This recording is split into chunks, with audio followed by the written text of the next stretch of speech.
right, I think we're live. So, good afternoon, everybody. Thanks for joining, especially as this is one of the last sessions of the day. You must be tired. I am.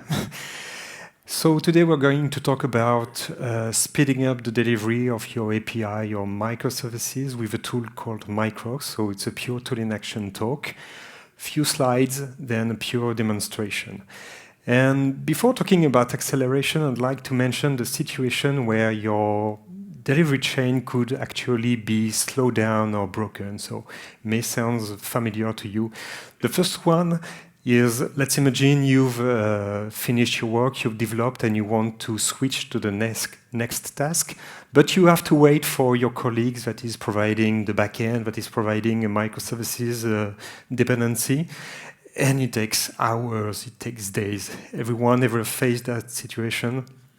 Yeah. The second one, imagine once again you finish your work, but someone tells you that they decided to change the whole interface of your API, renaming attributes, renaming objects so that it could be much more consistent with some other APIs, and you have to start all over again. Everyone? Yeah. The third one, your application is becoming, it starts to have many dependencies, so you're struggling installing everything, setting up QA environment and so on. So it's literally integration hell. Everyone? Yeah. And the latest one, imagine you're shipping the 1.4 version of this new API, so you're very happy, you're going to celebrate it, but at the end of the day, just before pushing the button, you realize that you introduced a breaking change, and it is no longer backward compatible, so you've broke everything. Everyone? Yeah. So if you faced one of those situations, you're at the right place. So these are typically the issues we are tackling, we are trying to solve with Microcks. Before diving in, few words on me. So my name is Laurent. I'm an open source fanboy. I am one of the founders of this Microcks open source project I will talk about in a few minutes. And until recently, I used to be a cloud native architect at vendors like Google, like Red Hat, and also spent many years in financial services. So I was deeply involved in service-oriented architecture, event-driven architecture, microservices, API transformations, and so on. So I have quite a few experience with working with large teams and trying to help them solving integration hell issues. Also some personal details, so you know everything about me. About this Microcks project, so since the beginning of this year, I had the chance to work full-time on this project. Microcks is a cloud-native open source tool for mocking and testing your APIs. Okay, just to make a long story short, it started 6 years ago as a side project. At that time, I started playing with many different styles of APIs. So, of course, REST APIs, but I also started playing with GraphQL, with gRPC, and I realized that those different styles of API were there to stay, were there to coexist, and I wanted a simple tool to provide the same uniform approach for simulation, for mocking, and for contract testing. And yeah, that's the beginning of the story. The latest news about this project is that just before the summer, we joined the CNCF Foundation. So we are now a sandbox project, and we are working hard to integrate new contributors on this project. Full disclosure, I'm working for a company called Postman. I think I don't have to present Postman here. So I'm working in a team called Open Technologies. And Open Technology is where Postman is doing investment in open specifications, open community, open standards and tools. So for example, there is OpenAPI, AsyncAPI, JSON schema, and Microcks that are part of the Open Technology team. So the co-founders joined the Open Technology team, but the goal was to put Microcks into a neutral foundation so that we'll be sure that it remains fully open source, fully community driven, and that's the case since this summer.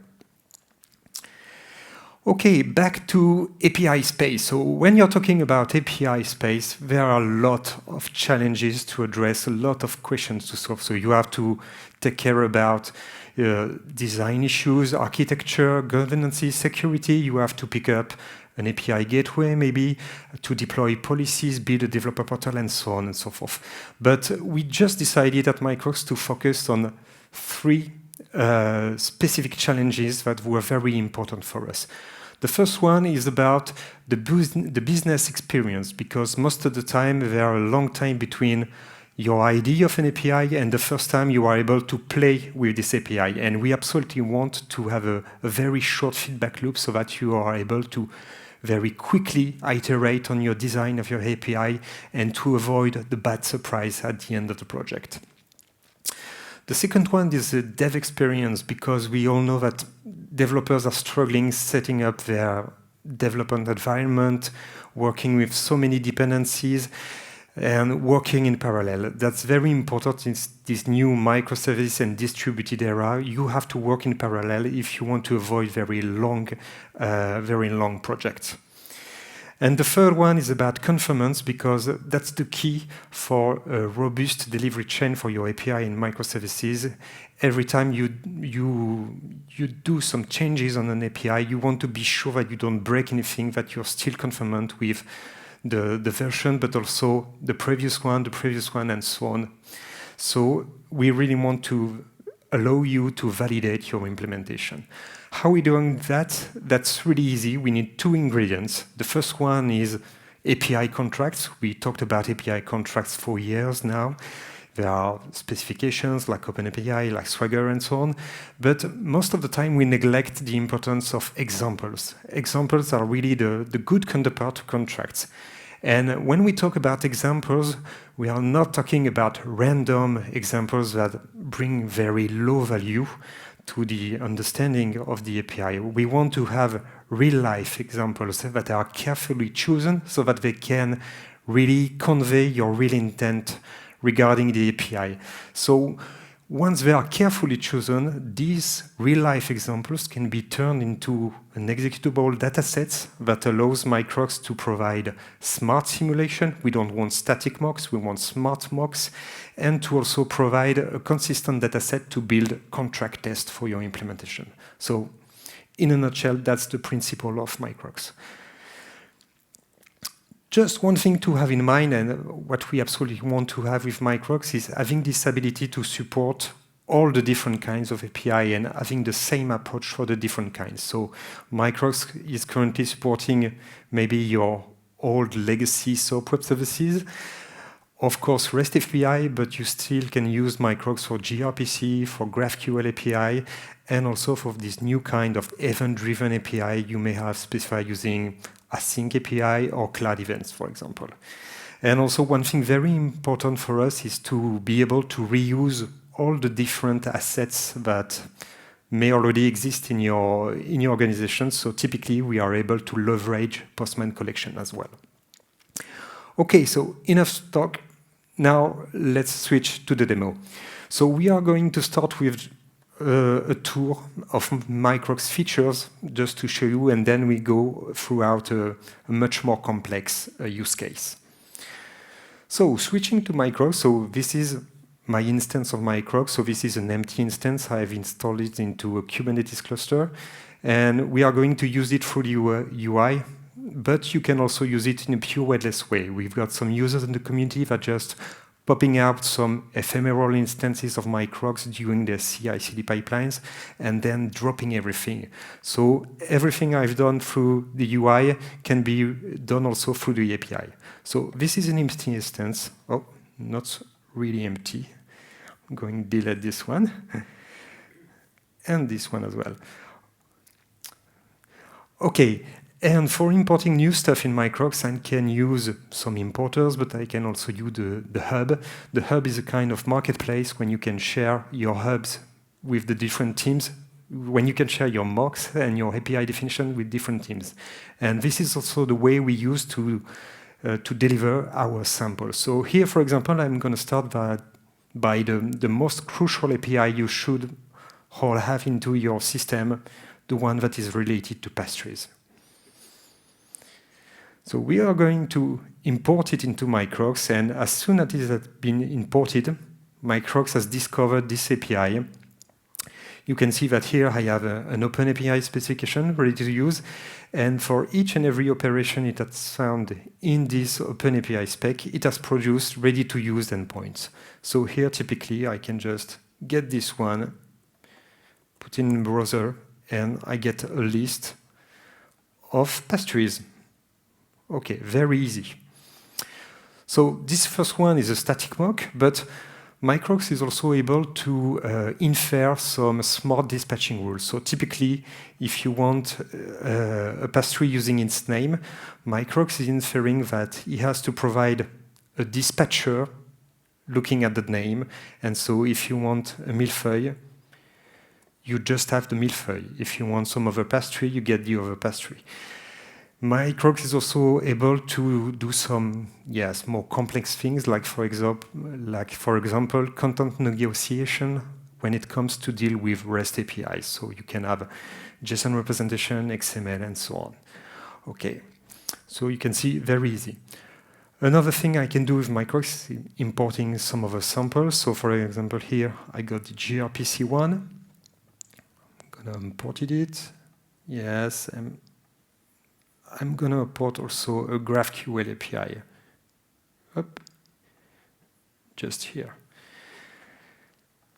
And you can see that it's exactly the same approach, the same uniform approach. As soon as I have included my protobuffer schema into Microcks, it has started providing for me mock endpoints. So here I can have a greeting service with a much more complex dispatcher that is analyzing the protobuf payload, but I can still use my favorite client to do some tests of this newly exposed protobuf endpoint.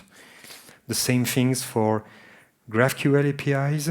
Here, GraphQL APIs is a bit more complex, so typically I've got this API and the GraphQL schema here. I can browse all the different films in my collection, once again using my client. And so I can send a request, and you can see that Microcks is smart in a way that it tries to understand and to replicate the behavior of the different protocols. So if I just want those attributes in my GraphQL query, it just adapts the datasets just to stick to the protocol semantics so that you can do very complex things, like, for example, having composite queries in GraphQL, reusing comparison fields, and so on. So these are not queries that you may have defined in your schema, may have defined in your datasets, but Microcks is able to infer on top of the existing datasets to reproduce the behavior of the GraphQL protocol, as it is expected by the consumer, of course. So as you can see, very easy to set up, reuse your existing artifacts, and in some seconds you have the ready-to-use simulation. You do not develop everything, but you are now able to play with your API design and to iterate very quickly on your design to find the most appropriate one. Okay, so now let's get to a much more complex example. So let's imagine I've got this API that allows me to register new user in my system. Let's say it's the one used by Devox to register new attendees or new speakers to the event. So I've got this post-registration operation, and I want to simulate this one. This is provided as an OpenAPI contract. So what I'm going to do in Microcks is use this time the importer. Okay, an importer allows you to tell Microcks to just scrap an existing Git repository. So for example, this one, registration OpenAPI, and it will be connected to the Git repository so that each and every time you make changes to this Git repository, Microcks will sync its mock definition, its simulation with the latest changes. So typically here I have this user registration API that has just been discovered. For the moment, previously, we just have mocked get operations. And get operations are really easy because you can use static representation, but post one are much more complex because you want a real behavior, a real dynamic behavior. And that's really easy with Microcks because you can use some specific annotations in your when you describe the response. So here, for example, I asked Microcks to generate for me a random string. Here, I ask it to reuse the full name that was in the request payload to provide a customized response. And so you may have very smart mocks that are very adapted to the testing context of your application, to the testing context of your consumer. So typically, let's see it in action. I can curl my new endpoint, just telling what is my name, my email address.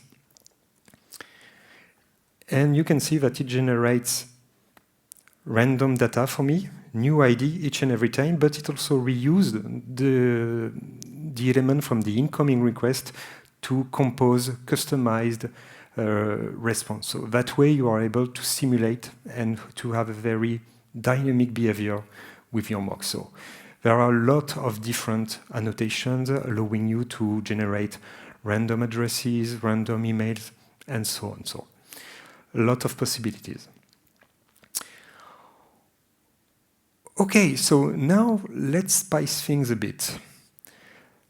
So having one OpenAPI API is one thing. This is blocking synchronous evocation, but most of the time our systems are a bit more complex, and we have something like that. We have a user registration application that allows synchronous interaction with an OpenAPI, but we also want this application to publish, to emit events so that some of the systems like the CRM, like the marketing system can grab this event of a newly connected user in the application to send a welcome email, to update information in the CRM, to compute marketing bonuses, and so on.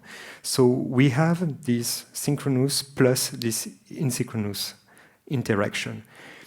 And what we are going to do is to describe this asynchronous interaction using a new spec that is AsyncAPI. Not really new, but has someone ever heard about AsyncAPI in the place? Yes. It starts to be quite common. So for those who haven't heard about it, so technically it's quite the same thing as OpenAPI, but for event-driven API, for asynchronous API. So where you find some paths in OpenAPI, you'll have channels in AsyncAPI so that you can describe your event-driven architecture using topics, using queues, using destinations. Where you have get, post, put, delete in OpenAPI, you have subscribe or publish operation in AsyncAPI, so very similar but for the asynchronous world. And one thing that is nice also with AsyncAPI is that we have two levels in the specification. One abstract that allows you to describe your datasets, what are the structure of the events you will emit, and another one that is much more tied to the protocol, to the technical bindings, and that allows you to describe how this will land on a Kafka broker, how this will land on AWS SNS, for example. So two different parts. And the nice thing is that we support both in Microcks. So let's see how this is working. So just getting back to the importers, this time I'm going to import my new user signed up API. This one is the one asynchronous. So here I'm importing, I'm connecting to the Git repository with the AsyncAPI file. Just next. And here you see a new API, an event-driven one, and with AsyncAPI spec here, and you can see that it has just one operation. Subscribe a topic that is called user signed up operation.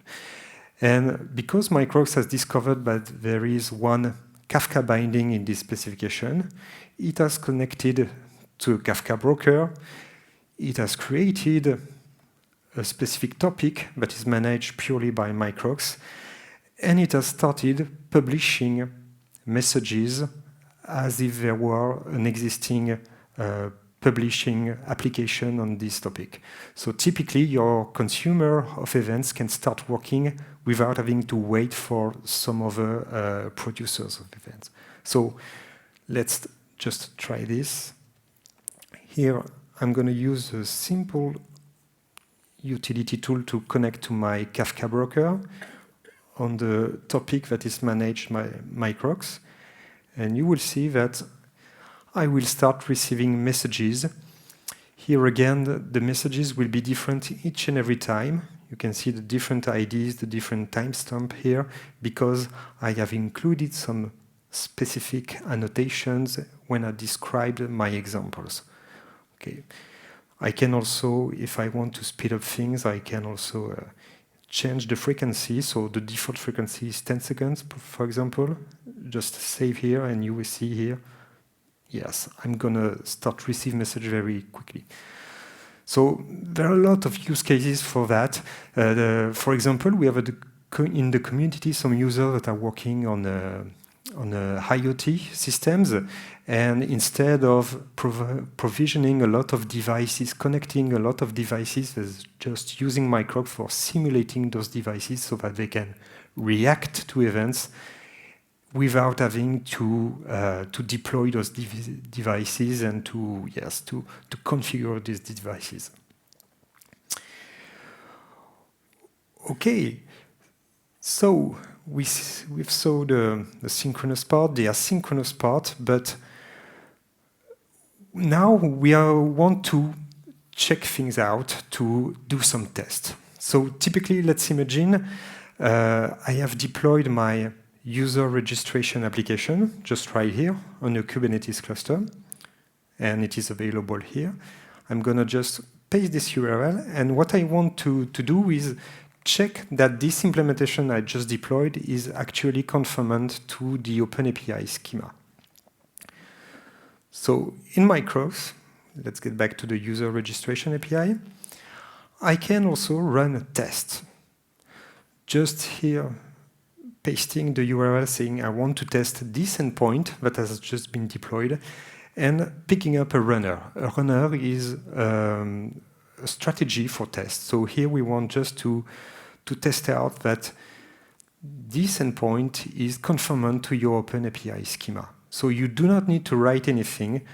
Just for you, Microcks will translate your OpenAPI schema in a set of tests, of constraints checking, and then you'll be sure that your API is actually conformant to the specification. So Microcks checks everything. It checks the response code, whether you have a 201 because you create a new registration. It checks all the different attributes, the different values, to see if they are consistent, conformant to the schema.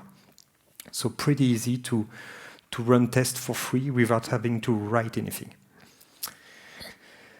And the nice thing is that we can do exactly the same thing for this asynchronous part.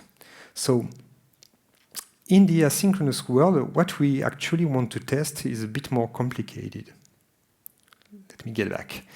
So we just have tested that the synchronous part is okay.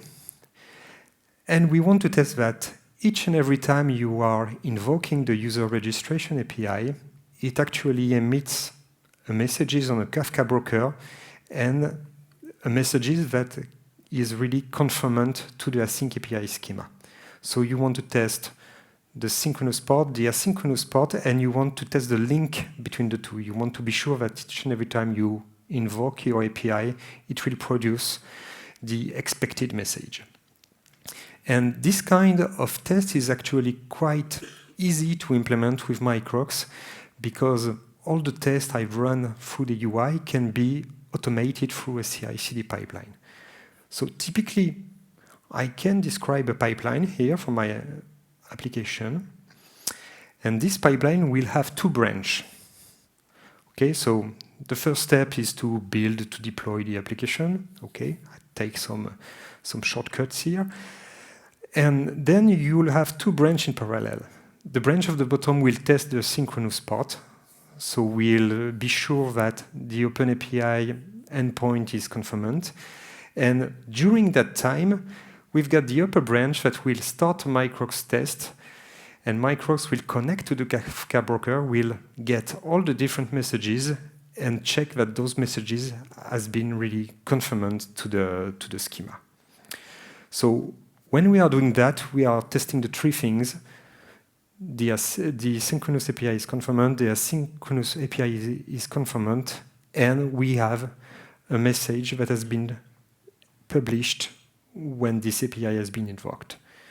So just let's get back to the UI to check things. So here you can see I've got new tests in my history. So you can see it has been triggered a few seconds ago. And getting back to my asynchronous one, view test run, yes, I've got this test, I can get the details, and you will see that, yes, I connected to this Kafka broker and then received one message. So actually everything is okay. My application behaves as expected.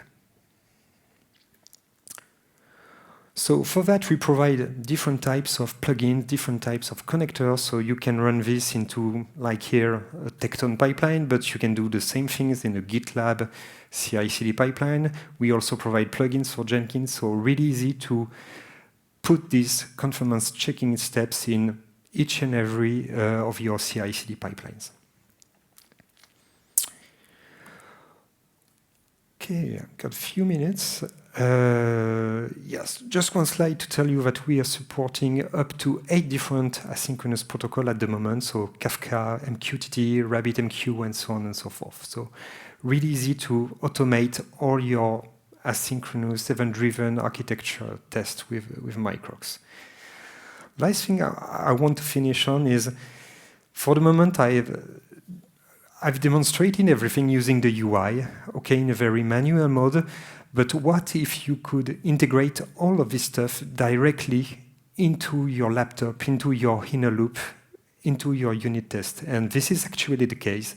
So I've talked previously, Microcks can be deployed centrally on a Kubernetes cluster, but it is also very lightweight, so it can be integrated into your unit test, powered by test containers, so that each and every time you start a new unit test, it pops up a Microcks container, and then it destroys everything at the end. It's really, really easy to start, really fast to start. So, for example, let me show you what we have in Java mode.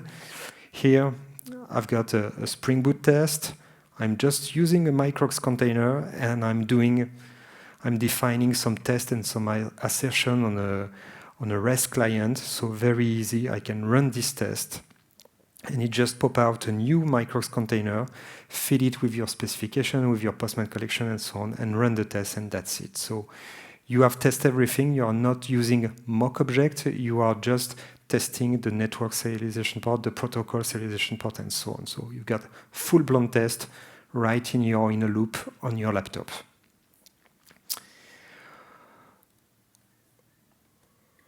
Okay, just have a wrap up. So we've seen today the 2 different use cases of Microcks, turning your specification into live mocks in a few minutes so that you can quickly iterate on your design. You can also ease the life of your developers, building simulation on their laptop, building simulation in QA, building sandboxes as a service. And the second one is about ensuring that your implementation is actually conformant with your contract, and this can be done automatically each and every time you are changing code, each and every time you are running your CI/CD pipelines in different technologies. So we provide Jenkins plugin, GitHub Actions, and so on and so forth. So very easy to integrate. And finally, just a reminder, we're an open source project. We need you, so do not hesitate to try out Microcks, to have a test of it. And if you like it, to distribute stars, to join the project, to say hi on a different chat. We have a GitHub discussions, we have a Zulip chat. So it's fully open source, and if you love it, you can contribute it as well. Thank you very much.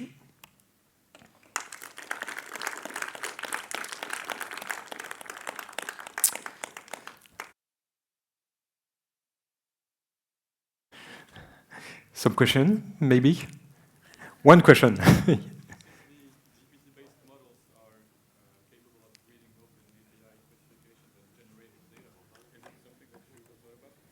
Yeah, exactly. This is something that is in the next release, so let me show you.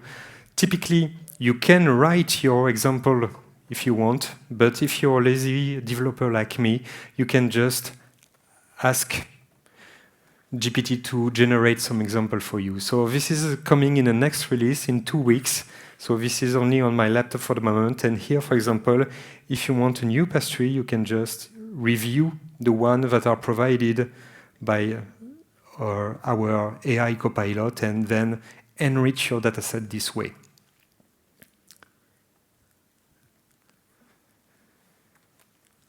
Any other question? Yeah. In the beginning, you mentioned backward incompatibility that can happen during changes in the API. Is it also something that can be discovered using Microcks? This cannot. The backward compatibility cannot be discovered in a way that we do not do schema analysis. Some of the tools are doing that and are doing that very well. What we are providing is a way to test your endpoints against different versions. So if you have fed Microcks with different versions, the 1.1, the 1.2, the 1.3, instead of just executing one single test, you can ask to execute a test against a matrix of different versions, so that when you are releasing the 1.9, you can test with all the previous version as well. Cool. And I think that's it. I'm available right after, so no problem. Thank you very much.